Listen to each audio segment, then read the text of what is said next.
Hi friends, ఈరోజు సొరకాయ పాలు కర్రీ ఎలా తయారు చేసుకోవాలో చూద్దాం. ముందుగా సొరకాయ పీల్ తీసుకొని సొరకాయని, ఉల్లిపాయని, పచ్చిమిరపకాయని ఇలా కట్ చేసి పెట్టుకోవాలి. తర్వాత స్టవ్ మీద ప్యాన్ పెట్టుకొని అందులో కర్రీకి సరిపడా ఆయిల్ వేసుకొని అందులోనే కొంచెం తాలింపులు వేసుకోవాలి. కొంచెం కరివేపాకు కూడా వేసుకొని వేగిన తర్వాత మనం కట్ చేసి పెట్టుకున్న ఆనియన్, పచ్చిమిర్చి కూడా యాడ్ చేసుకోవాలి.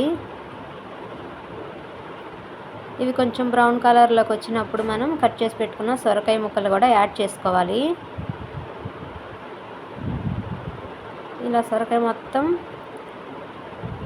యాడ్ చేసుకోవాలి. ఇప్పుడు ఇందులో మనం రుచికి తగినట్లుగా కొంచెం పసుపు, ఉప్పు అనేది వేసుకోవాలి. ఒకసారి కలుపుకొని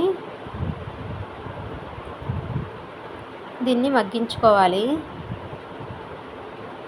మూత పెట్టించుకొని మగ్గించుకుంటే ఒక 10 మినిట్స్ మూత పెట్టుకొని మగ్గించుకుంటే ఇలా బాగా మగ్గిపోయిద్ది.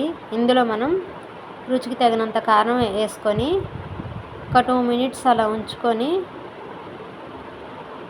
మనం కర్రీకి సరిపోను పాలు యాడ్ చేసుకుంటే మన సొరకాయ పాలు కర్రీ అనేది రెడీ అయిపోయిద్ది 2 మినిట్స్లో. అంటే పాలు పోసేసుకొని ఇలా మిక్స్ చేసుకోవాలి. చాలా చాలా చాలా బాగుంటుంది. నచ్చితే ట్రై చేయండి. లైక్ చేసి సబ్స్క్రైబ్ చేసుకోండి. అంతే, సొరకాయ పాలు కర్రీ రెడీ. దీని ఫైనల్ లుక్ ఇది. Thank you.